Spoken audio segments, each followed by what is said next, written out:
Shalom Bapak Ibu Saudara-saudari yang saya kasih dalam Tuhan.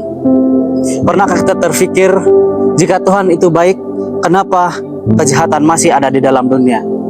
Dan apakah sebenarnya kita ini hidup dalam bahagian pertentangan di antara Tuhan dan iblis?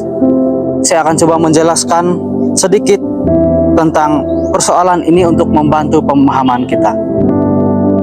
Persoalan yang pertama tadi adalah, jika Tuhan itu baik, kenapa kejahatan masih ada di dalam dunia? Nah, Alkitab menjelaskan bahwa Allah memberikan kebebasan memilih kepada manusia dan malaikat.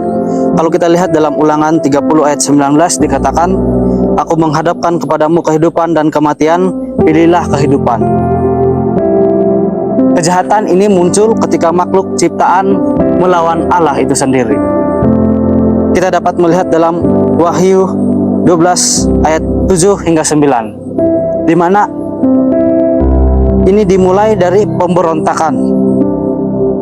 Tapi Allah tidak langsung menghapus kejahatan itu, karena Dia ingin semua makhluk melihat dengan jelas akibat dosa itu, sehingga kejahatan tidak akan muncul lagi di masa depan. Singkatnya, kejahatan ada bukan karena Allah itu jahat, tetapi karena kebebasan itu disalahgunakan.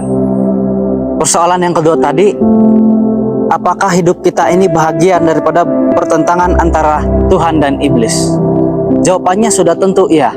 Kenapa saya mengatakan demikian? Karena dalam setiap hari kita dihadapkan dengan pilihan, di mana adakah kita memilih untuk jujur ataupun berbohong, dan adakah kita mau melakukan yang baik ataupun sebaliknya. Secara tidak langsung kita sedang mengambil bahagian dalam pertentangan ini.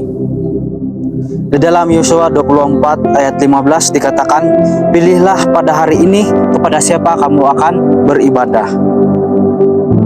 Walaupun kita tidak dapat melihatnya secara langsung, tetapi setiap keputusan kita menunjukkan bahwa kepada siapa kita berpihak. Secara ringkasnya, hidup kita tidak pernah netral. Kita selalu dihadapkan dengan pilihan. Persoalannya untuk kita pada saat ini, kita di pihak siapa? Tuhan mengundang kita untuk memilih Dia. Di dalam Yohanes 3 ayat 16 dikatakan, "Karena begitu besar kasih Allah akan dunia ini, sehingga Ia telah mengaruniakan anaknya yang tunggal." Memilih Tuhan berarti percaya kepadanya, hidup dalam kebenaran dan tetap setia walaupun dalam kesulitan. Dan kabar baiknya, Yesus sudah menang atas kejahatan. Kita dapat melihat dalam Yohanes 16 ayat 33 dikatakan, "Kuatkanlah hatimu, aku telah mengalahkan dunia." Artinya, kita tidak perlu berjuang sendirian.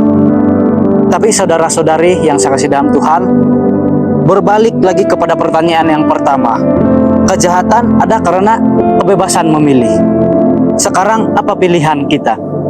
Apakah kita akan tetap hidup dalam jalan itu ataupun jalan kejahatan itu, ataupun kita mau berbalik dan mengikuti Yesus Kristus?